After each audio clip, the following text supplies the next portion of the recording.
বর্তমান সময়ের জনপ্রিয় নাটক পরিচালক রাফাত মজুমদার রিংকু।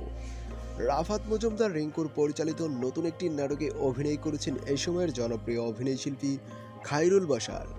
খায়রুল বাশারের সঙ্গে এই নাটকে জুড়ি বেঁধেছেন জনপ্রিয় অভিনেত্রী তামজিন ছাড়া তটিনী।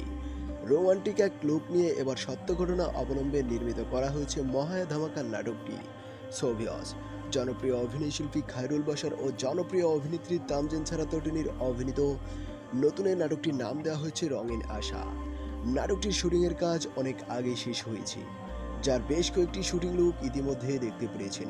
তাই আশা করা যাচ্ছে এবার নাটক জগৎ কাঁপাতে আসছে জনপ্রিয় অভিনয়শিল্পী খায়রুল বাশার ও জনপ্রিয় অভিনেত্রী তামজিন ছাড়া তটিনী।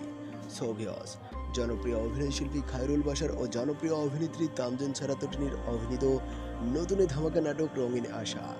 নাটকটি দেখার জন্য আপনি কতটা এক্সাইটেড এ বিষয়ে আপনার মূল্যবান মতামতটি জানিয়ে দিতে পারেন এই ভিডিওর কমেন্ট বক্সে। সোভিয়স জনপ্রিয় অভিনয়শিল্পী খায়রুল বাশার ও জনপ্রিয় অভিনেত্রী তামজিন ছাড়া তটিনীর অভিনীত নাটক রঙিন আশা নাটকটি দেখার জন্য আমন্ত্রণ করা হলো। প্রিয় দর্শক, এই ছিল আজকে আমাদের ভিডিও। এই ধরনের নতুন নতুন ধামাকা নাটকের আপডেট সবার আগে পেতে অবশ্যই আমাদের ভিডিওতে একটি লাইক দিয়ে চ্যানেলটিকে সাবস্ক্রাইব করে পাশে থাকা বেল আইকনটি অন করে থাকুন আমাদের সঙ্গে। সোভিয়স এই ছিল আজকে আমাদের জনপ্রিয় অভিনয়শিল্পী খায়রুল বাশার ও জনপ্রিয় অভিনেত্রী তামজিন ছাড়া তটিনীর অভিনীত নাটক রঙিন আশার আপডেট খবর। আবারও দেখা হচ্ছে নতুন কোনো ভিডিও কন্টেন্টের মাধ্যমে। সে পর্যন্ত সবাই ভালো থাকুন, সুস্থ থাকুন এবং নতুন নতুন ধামাকা নাটকের আপডেট পেতে চ্যানেলটিকে সাবস্ক্রাইব করে সঙ্গে থাকুন। খোদা হাফেজ।